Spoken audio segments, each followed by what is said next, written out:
الحمد لله نحمده ونستعينه ونستغفره ونعوذ بالله من شرور أنفسنا ومن سيئات أعمالنا من يهده الله فلا مضل له ومن يضلل فلا هادي له وأشهد أن لا إله إلا الله وحده لا شريك له وأشهد أن محمدًا عبده ورسوله أما بعد فإن خير الحديث كتاب الله وخير الهدي هدي محمد صلى الله عليه وسلم وشر الأمور محدثاتها وكل محدثة بدعة وكل بدعة ضلالة وكل ضلالة في النار. أعوذ بالله من الشيطان الرجيم. بسم الله الرحمن الرحيم. فطرة الله التي فطر الناس عليها لا تبديل لخلق الله ذلك الدين القيم ولكن أكثر الناس لا يعلمون. معزز اسلامی مدینی بھائیوں، خطبہ مسنونہ کے بعد جو آیت کریمہ میں نے آپ کے سامنے پڑھی ہے، اس میں اللہ رب العالمین نے نبی صلی اللہ علیہ وسلم کو خطاب کرتے ہوئے فرمایا کہ فَأَقِمْ وَجْهَكَ لِلدِّينِ حَنِيفًا، کہ اے نبی صلی اللہ علیہ وسلم آپ اپنے رخ کو خالص دین کی طرف کر لیں، حنیفہ یکسو ہو کر، تمام معبودان باطلہ سے کٹ کر، جو آفاقی دین اللہ رب العالمین نے آپ کو عطا کیا ہے، اے نبی صلی اللہ علیہ وسلم تمام ادیان سے کٹ کر آپ اپنا رخ اسی ایک دین کی طرف کر لیں۔ اللہ رب العالمین نے نبی صلی اللہ علیہ وسلم کو دین حنیف کی پیروی کرنے کا حکم دیا، اور آگے اللہ نے فرمایا کہ فطرت اللہ التی فطر الناس علیہا، کہ یہی وہ اللہ کی فطرت ہے کہ جس پر اللہ تعالیٰ نے لوگوں کو پیدا کیا ہے۔ یہ اللہ کی فطرت ہے جس پر اللہ نے لوگوں کو پیدا کیا ہے، یعنی دین حنیف پر چلنا، تمام معبودان باطلہ سے کٹ کر ایک اللہ کی پرستش کرنا، اسلام کو تمام معبودان باطلہ سے پاک کرنا اور شریعت کے احکام پر عمل کرنا، یہی اصل دین ہے، اور اسی پر اللہ رب العالمین نے تمام لوگوں کو پیدا فرمایا ہے۔ پتہ یہ چلا کہ اللہ رب العالمین نے ہماری جو تخلیق کی ہے، تمام بنی آدم کو جو پیدا کیا ہے،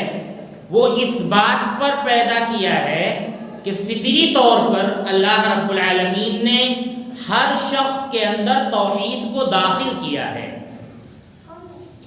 یعنی آدم علیہ السلام کی تخلیق ہی توحید پر ہوئی ہے، اور آدم علیہ السلام سب سے پہلے ہمارے نبی ہیں، اور آدم علیہ السلام ہی پوری دنیا کے اندر مرد و عورت کے پھیلاؤ کا ذریعہ ہیں۔ اللہ رب العالمین نے جو اتنے مرد پیدا کیے ہیں اور اتنی عورتیں پیدا کی ہیں، اللہ رب العالمین فرماتا ہے یا ایھا الناس اعبدوا ربکم الذی خلقکم من نفس واحدہ، کہ اپنے اس رب کی عبادت کرو جس نے تم کو ایک جان سے پیدا کیا، یعنی آدم علیہ السلام سے پیدا کیا، اور اس کے بعد آدم علیہ السلام سے اللہ رب العالمین نے حوا کو پیدا کیا، جیسا کہ اللہ کے رسول صلی اللہ علیہ وسلم نے فرمایا کہ ان المرأة خلقت من ضلع، کہ عورت کی پیدائش یعنی حوا کی پیدائش اصل یہ پسلی سے ہوئی، آدم علیہ السلام کی پسلی سے اللہ رب العالمین نے حوا علیہ السلام کو پیدا کیا۔ اس کے بعد اللہ فرماتا ہے کہ وَبَثَّ مِنْهُمَا رِجَالًا كَثِيرًا وَنِسَاءً، پھر ان دونوں کے ذریعے یعنی آدم و حوا کے ذریعے اللہ رب العالمین نے بہت سے مردوں کو دنیا میں پھیلا دیا اور بہت سی عورتوں کو دنیا میں پھیلا دیا۔ اور آدم علیہ السلام کی جب تخلیق اللہ رب العالمین نے کی تھی تو عالم ذر میں، یعنی آدم علیہ السلام کو جب دنیا میں بھیجنا ہوا اور جب یہ دنیا بنانی ہوئی تو اللہ رب العالمین نے بنی آدم کی ساری ذریت کو آدم علیہ السلام کی پیٹھ سے نکالا۔ وَأَشْهَدَهُمْ عَلَىٰ أَنفُسِهِمْ، اور خود ان کو اپنے آپ پر گواہ بنایا کہ کیا تم اس بات کی گواہی دیتے ہو، کیا تم اس بات کو مانتے ہو کہ أَلَسْتُ بِرَبِّكُمْ، کہ کیا میں تمہارا رب نہیں ہوں؟ تو سب نے کہا تھا کہ قالوا بلا، کہ کیوں نہیں، اے اللہ ہم سب تجھ کو اپنا رب مانتے ہیں، ہم سب تیری پرستش کریں گے، ہم صرف تجھ کو اپنا رب مانیں گے۔ تو آپ دیکھیں آدم علیہ السلام کی جو تخلیق ہوئی ہے یہ توحید پر ہوئی ہے۔ اللہ رب العالمین نے ودیعت کر دی ہے توحید ہر شخص کے اندر، کہ جب وہ پیدا ہوتا ہے تو فطرت توحید پر پیدا ہوتا ہے، ایک اللہ کو ماننے کی فطرت لے کر پیدا ہوتا ہے۔ اسی لیے آپ دیکھ لیجئے بہت سے دانشور ایسے ہیں کہ جنہوں نے لکھا ہے کہ ہمارے یہاں جب نصرانیت نہیں تھی، جب عیسائیت نہیں تھی اور اسلام بھی نہیں آیا تھا تو بس ہم ایک معبود کو پوجتے تھے، اپنے طریقے پر ایک معبود کی پرستش کرتے تھے، ایک اللہ کی عبادت کرتے تھے۔ تو یہ فطرت ہے ان کی کہ اللہ رب العالمین نے یہ ہر شخص کے اندر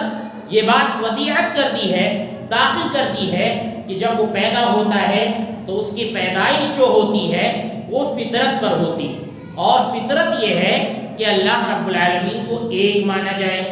اللہ رب العالمین کے ساتھ کسی کو شریک نہ ٹھہرایا جائے، یہ فطرت ہے انسان کی۔ اللہ رب العالمین فرماتا ہے کہ فطرت اللہ التی فطر الناس علیہا لا تبدیل لخلق اللہ، اللہ رب العالمین کی تخلیق میں، اللہ رب العالمین کی پیدائش میں کوئی تبدیلی نہیں ہوتی ہے۔ اللہ رب العالمین فرماتا ہے کہ ذالک الدین القیم، یہی سیدھا دین ہے، یہی مضبوط اور ٹھوس دین ہے۔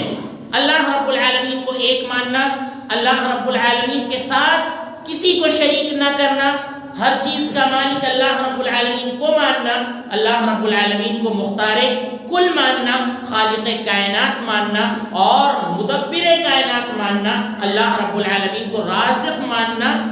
یہی اصل دین ہے اور یہی ٹھوس دین ہے۔ اللہ رب العالمین فرماتا ہے کہ وَلَكِنَّ أَكْثَرَ النَّاسِ لَا يَعْلَمُونَ، لیکن اکثر لوگ اس بات کو نہیں جانتے، اکثر لوگ اس بات کو نہیں سمجھتے۔ اللہ رب العالمین نے قرآن کریم میں کئی ایک مقامات پر اس بات کا ذکر کیا ہے کہ اکثر لوگ وہ ناشکر ہیں، ان کے اندر شکر نہیں پایا جاتا ہے، اکثر لوگ کفر کرتے ہیں، ان کے یہاں کفر پایا جاتا ہے، اور اکثریت کو اللہ رب العالمین نے فرمایا کہ اکثر لوگ ایسے ہیں جو سمجھتے ہیں کہ ہم حق پر ہیں، ہم جو کر رہے ہیں وہ صحیح ہے، حالانکہ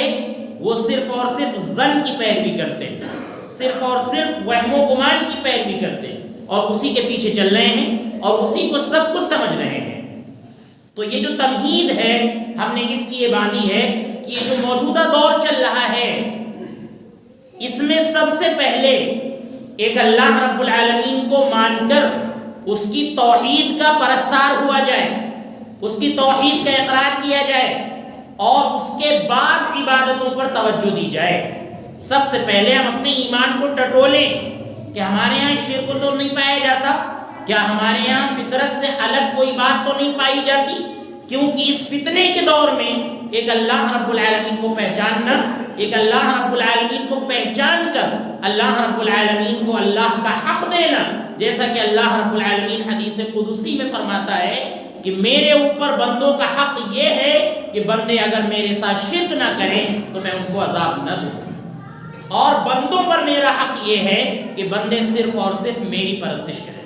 میری پرستش کریں، اور اگر میری پرستش کر رہے ہیں تو وہ حق ادا کر رہے ہیں، اور پھر میرے اوپر ذمہ داری ہے کہ میں ان کا حق ادا کروں گا جو میرے اوپر ہے، یعنی میں ان کو عذاب نہیں دوں گا۔ تو یہ اللہ رب العالمین کا جو حق ہے، اس کو پہچاننا اس دور میں بہت ضروری ہے، کیونکہ اللہ رب العالمین کے بارے میں طرح طرح کے تصورات ہیں، اللہ رب العالمین کے بارے میں بہت سے توہمات ہیں، اللہ رب العالمین کے بارے میں بہت سے خیالات ہیں، لیکن ہمارے مذہب نے جو تصور ہمیں دیا ہے وہ یہ کہ سارے انسانوں کو اللہ رب العالمین جو پیدا کرتا ہے وہ فطرت توحید پر پیدا کرتا ہے، فطرت توحید پر پیدا کرتا ہے اور فطرت اسلام پر پیدا کرتا ہے۔ تمام لوگوں کے اندر یہ بات داخل ہوتی ہے کہ وہ فطرت پر چلیں، توحید پر چلیں، جیسا کہ اللہ کے رسول صلی اللہ علیہ وسلم نے فرمایا کہ کل مولود یولد علی الفطرہ فابواہ یہودانہ او یمصرانہ او یمجسانہ، کہ ہر بچہ فطرت توحید پر پیدا ہوتا ہے، ہر بچہ فطرت اسلام پر پیدا ہوتا ہے، لیکن اس کے بعد اس کے والدین اس کو مجوسی بنا دیتے ہیں، اس کے بعد اس کے والدین اس کو نصرانی بنا دیتے ہیں، اس کے بعد اس کے والدین اس کو یہودی بنا دیتے ہیں، تو ان کو تربیت جو ہوتی ہے وہ بگاڑ دیتی ہے، ورنہ جو ہے بچہ فطرت لے کر پیدا ہوتا ہے۔ آپ دیکھیں قرآن کریم کے اندر اللہ رب العالمین نے کئی ایک مقامات پر اس کی وضاحت کی ہے۔ اللہ رب العالمین فرماتا ہے کہ کان الناس امۃ واحدہ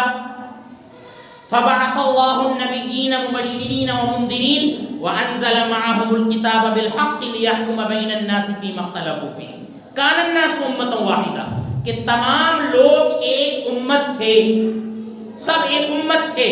ایک امت تھے مطلب ایک اللہ کو پوجنے والے تھے، ایک اللہ کی پرستش کرنے والے تھے، ایک اللہ کی عبادت کرنے والے تھے، جیسا کہ ابن عباس رضی اللہ عنہ فرماتے ہیں کہ آدم علیہ السلام اور نوح علیہ السلام کے درمیان 10 قرن گزرے ہیں،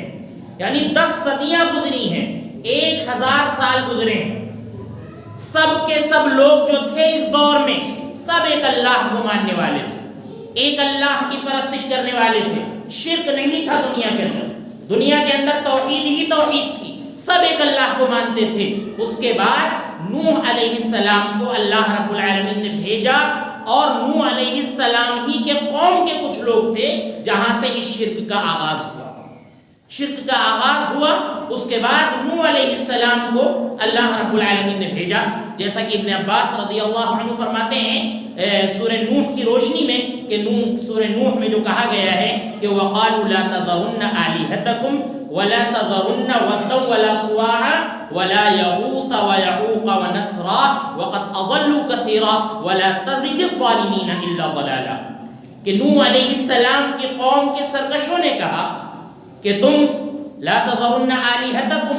نوح جو کہہ رہے ہیں ان کی بات پر کان کبھی مت دھرنا، تم اپنے معبودوں کو مت چھوڑنا، ولا تذرن ودا ولا سواعا ولا یغوث ویعوق ونسرا، ود، یغوث، یعوق، سواع، نسر، جتنے بھی تمہارے معبود ہیں جن کی تم پرستش کرتے ہو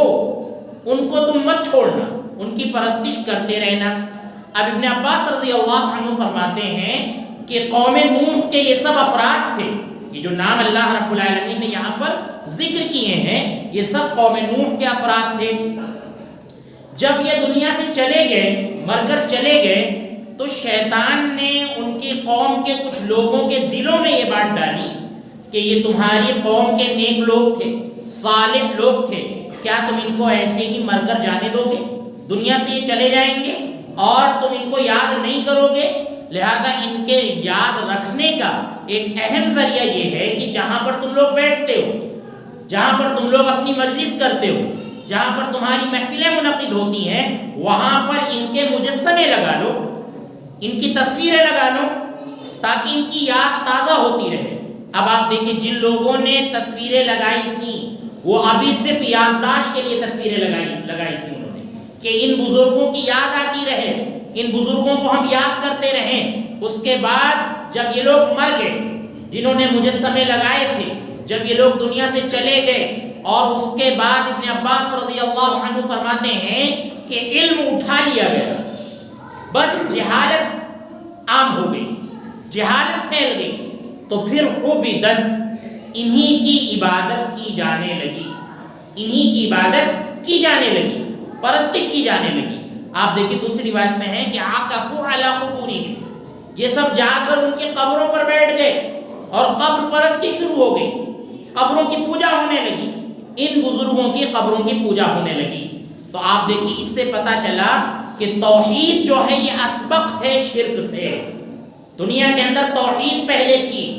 آدم علیہ السلام کو جو پیدا کیا گیا تھا اور نوح علیہ السلام تک جو 10 صدیاں گزری ہیں، جیسا کہ ابن عباس رضی اللہ عنہ فرماتے ہیں وہ توحید پر گزری۔ کان الناس امۃ واحدہ، اللہ رب العالمین فرماتا ہے کہ لوگ ایک امت تھے، فبعث اللہ النبیین مبشرین ومنذرین۔ پھر اللہ رب العالمین کو ضرورت ہوئی جب لوگوں میں گمراہی پھیل گئی، لوگوں میں شرک عام ہو گیا، لوگوں میں قبر پرستی عام ہو گئی، تو اللہ رب العالمین نے نبیوں کو بھیجا مبشرین و منذرین، ڈرانے والا بنا کر بھیجا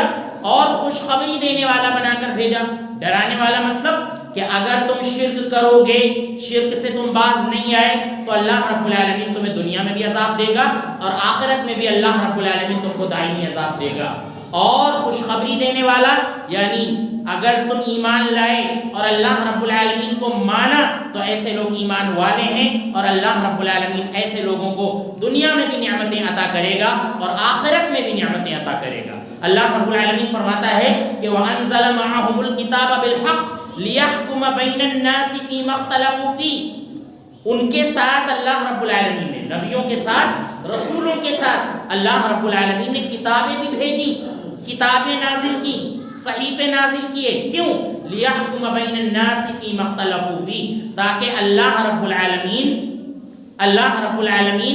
ان کے درمیان فیصلہ کر دیں۔ جن باتوں میں وہ لوگ اختلاف کر رہے ہیں، اللہ رب العالمین کو نہیں سمجھ پا رہے ہیں، شرک کر رہے ہیں اور نہ جانے کون کون سے کام کر رہے ہیں، تو اللہ رب العالمین نے رسولوں کو بھیجا، اللہ رب العالمین نے نبیوں کو بھیجا اور اللہ رب العالمین نے ان کے ساتھ کتابیں نازل فرمائیں تاکہ یہ لوگ اللہ رب العالمین کو پہچان سکیں، اللہ رب العالمین کو جان سکیں۔ اور ان کی ہٹ دھرمی دیکھیے، اللہ رب العالمین بیان فرماتا ہے کہ وَمَا اخْتَلَفَ فِيهِ إِلَّا الَّذِينَ أُوتُوهُ مِن بَعْدِ مَا جَاءَتْهُمُ الْبَيِّنَاتُ بَغْيًا بَيْنَهُمْ۔ اور انہوں نے جو اختلاف کیا اللہ رب العالمین کے بارے میں، یہ کتابیں نازل ہونے کے بعد اختلاف کیا۔ ایک اختلاف ہوتا ہے کہ کتاب نہیں اتری ہے، ہمیں نہیں معلوم اور مدت لمبی ہو گئی، نبی ابھی تک نہیں آئے ہیں، تو چلو انسان بگڑ جاتا ہے۔ لیکن جب اللہ رب العالمین نے کتاب نازل فرما دی ہے، اللہ رب العالمین نے حق نازل فرما دیا ہے، اللہ رب العالمین نے نبیوں اور رسولوں کو بھیج دیا ہے اور ان کے ساتھ واضح کتاب ہے، سب کچھ موجود ہے، اس کے بعد اگر آپ اختلاف کر رہے ہیں تو اس کا مطلب یہ ہے کہ یہ آپ کی ہٹ دھرمی ہے۔ اللہ رب العالمین فرماتا ہے کہ بغیم بینہم،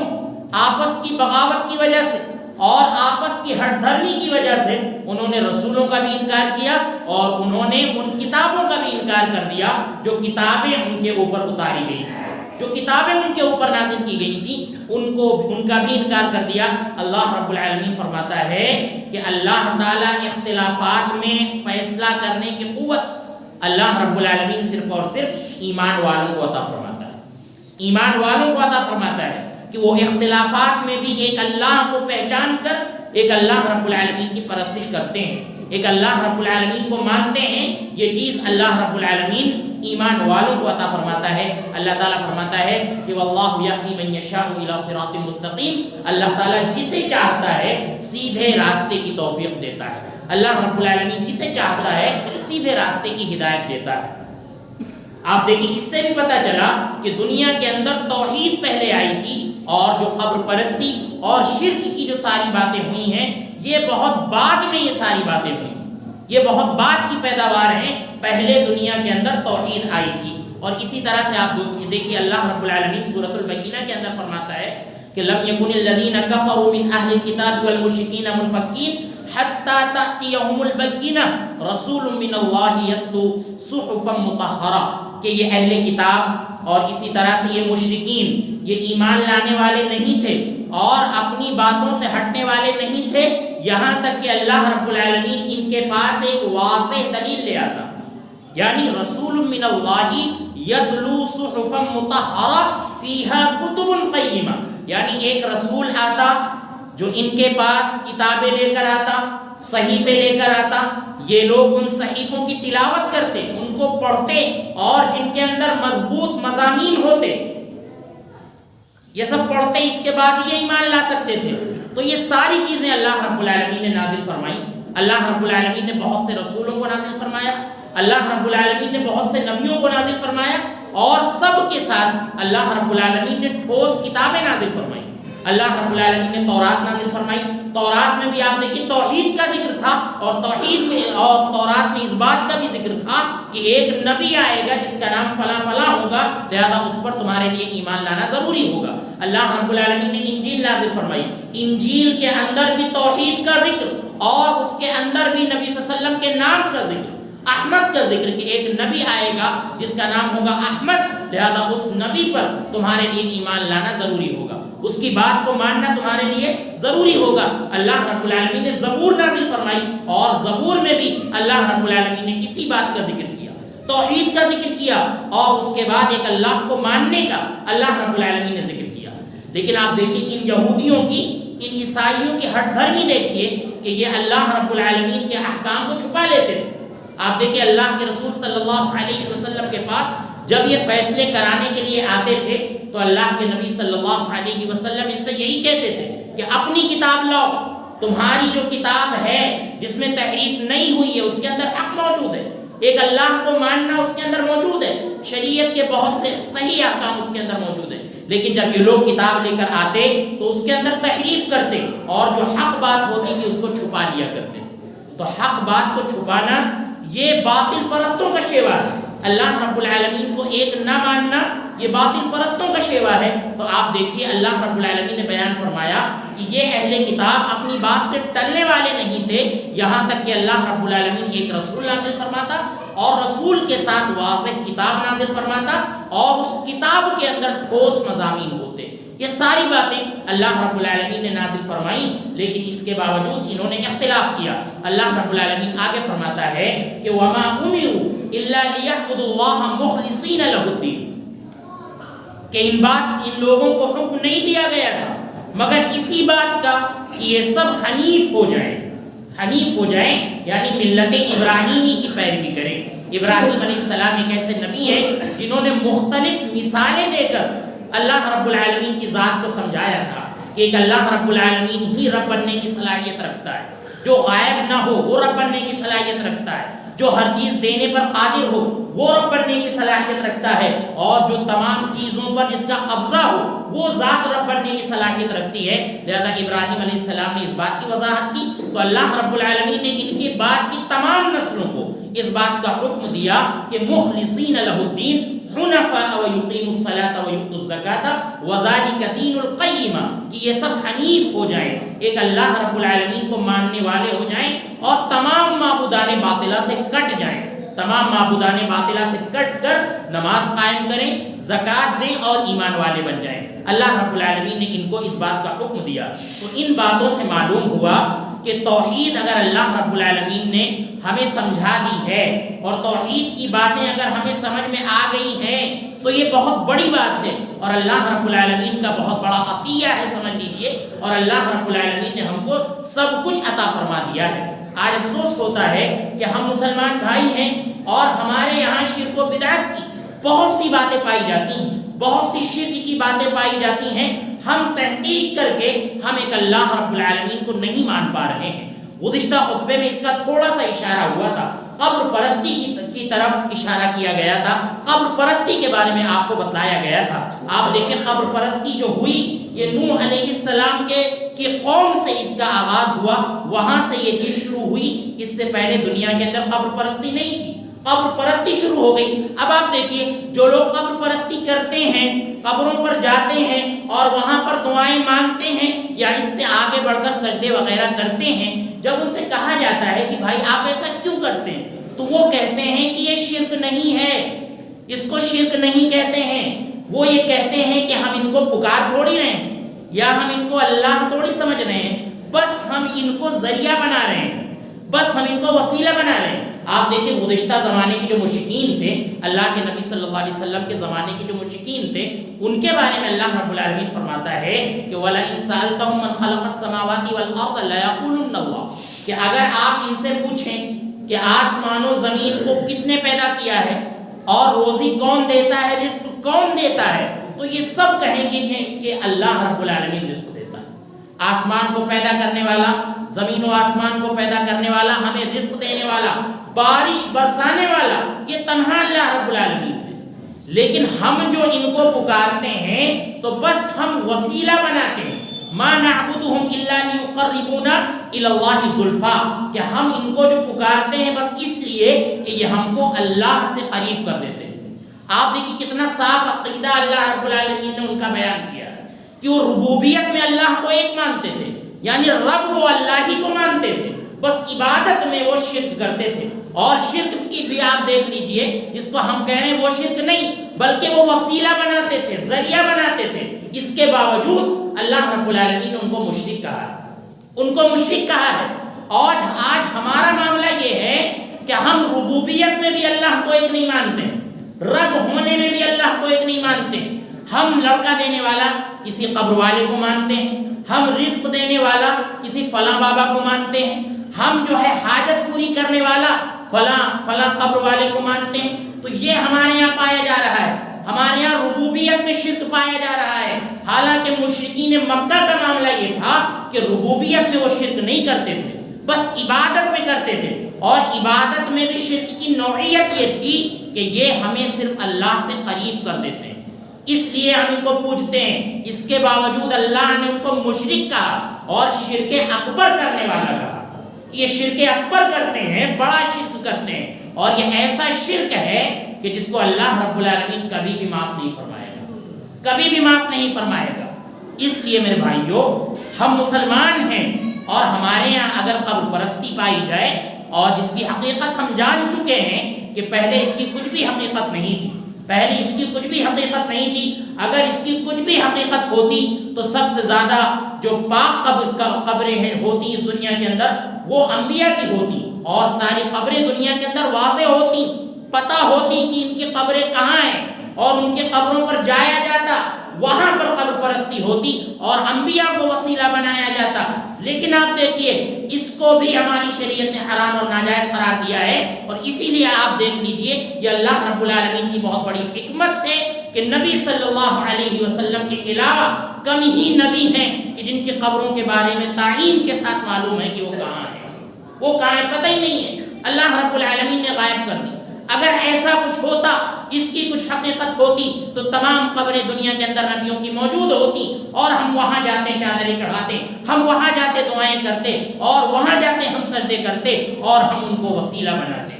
لہذا میرے بھائیوں یہ بہت ہی سنجیدہ مسئلہ ہے. ہٹ دھرمی چھوڑ دیجئے، ہٹ دھرمی ختم کر دیجئے. ہٹ دھرمی کے بارے میں اللہ رب العالمین نے فرمایا کہ یہ خالص اہل کتاب کا شیوہ تھا، یہ اہل کتاب کا شیوہ تھا کہ ان کے پاس کتاب آ گئی، واضح دلیل آ گئی، اس کے باوجود انہوں نے شرک کیا. آج ہمارے پاس کتاب موجود ہے، واضح دلیل موجود ہے، اگر ہم نے کتاب سے انحراف کیا، اگر ہم نے سنت سے انحراف کیا تو اللہ رب العالمین فرماتا ہے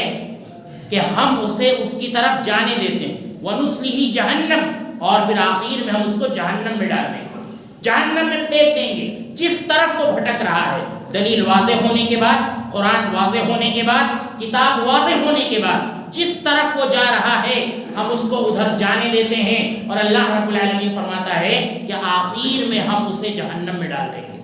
تو یہ باطنوں کا شیوا ہے. ہم غلو سے بچیں. کسی کی بھی شان میں شرک کا جو سب سے اہم ذریعہ ہے وہ غلو ہے. اللہ رب العالمین فرماتا ہے کہ یا اہل الکتاب لا تغلوا فی دینکم ولا تقولوا علی اللہ الا الحق، کہ اے